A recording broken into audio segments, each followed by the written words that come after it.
Wannan matsalar rikicin kabilanci tsakanin kabilu mazauna yankin jihar Taraban dai an dade ana fama da shi a wasu kananan hukumomi na jihar Taraban, musamman yankin Bali da Ukari da kuma yankin Gasol Hadema da Takum. Wannan karo dai al'amarin ya faru ne a yankin Sukundi da ke karamar hukumar Ukari a jihar Taraban, lamarin da ya sanadiyar kashe rai akalla 3 da kuma jikkata wasu da dama, wanda a yanzu haka wasu na asibiti suna karban jinya, kamar dai yadda wani wadda lamarin ya faru a idansa kuma ya sha da kira lokacin da aka kawo musu hari a hanyar su ta tafiya. Ya yi mini ƙarin bayani a lokacin da na fara tambayarsa da sunansa. Sunana Ila mai riga. Mun tashi a gida sai mu je mu saya irin shinkafa ne. To mu a tafiyan nan sai suka fita gaba mu gaba da biniga. To waye suka fita? Kiwaye. To da habe mu gaba da sun ka fadi. Mu ne mu bayan din sun ka fadi. Kuma doke gudu. Kuma kama gudu kawai. Sai mu fadi a cikin wani kato ruwa. To ana bin mu da wuta. Sai mu kokori mun fita cikin ruwa mun fita mun kama gudu kawai. Su ma dai a nasu bangaren ɗaya daga cikin wadda wannan rikicin kabilancin ya yi sanadiyar rasa ran dan uwansu, wadda ya zamanto shine ɗa na ƙarshe a cikin rukunin 'ya'yan da mahaifinsu ya haifa. Shi ma ya yi mana bayani akan yadda suka ji da akuwar lamarin.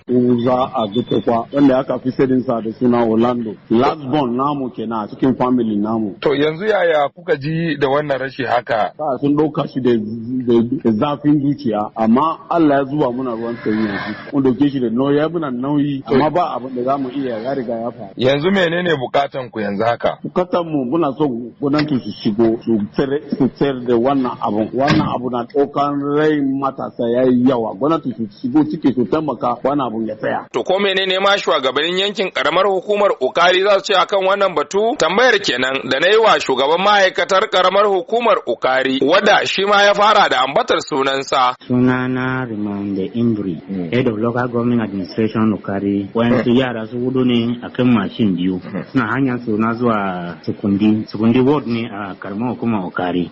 Mutane wanda ana ganin su kamar tibaye ne sun fito sun kusan 18 ko 20 haka. Wanda suka fito sun harbe wanda suke gaban nan, wanda suke kan mashin na gaban nan. An harbe su sai na bayan nan kuma sun juya mashin nasu sun yadda mashin sun shiga daji da gudu. Kamar da bindiga ne suka yi wannan harbin ko da kifiya haka? Da bindiga ne suke yi. Kamar mutane nawa da aka kashe gaba daya wannan rikicin? An kashe jiguna 3 da TV daya. To ko rundunar 'yan sandan jihar Taraba suna da masaniya akan akwai lamarin? Tambayar kenan da na yi wa SP Usman Abdullahi Jada, wadda ke zama kakakin rundunar 'yan sandan jihar Taraban, wadda ya ce ita rundunar 'yan sandan jihar Taraba ta sami labarin cewa akwai wasu 'yan kabilun Jukunawa guda 4 wadda suke kan babura guda 2 sun ɗauki hanyar su ne zuwa Sukundi. Da suka iso wani guri a kira bakin rijiya, a nan suka sami dandazon 'yan kabilun Tibabe dauke da adduna da sanduna, suka farma wa'annan 'yan kabilan Juku da ke kan babura, suka cimma nasarar kashe guda 2 daga cikinsu, sannan 2 suka samu suka tsira ba tare da jin ciwo ba. To nan dai kwamishinan 'yan sanda ya umurci a gudanar bincike kan musamman domin a gano sababin wannan rigima da ya kai ga kisan gilla da aka wa'annan kabilan Jukunawa da kuma su Jukuna suka kabilan Tibi a nan kasuwan doya. Wannan rikicin kabilancin da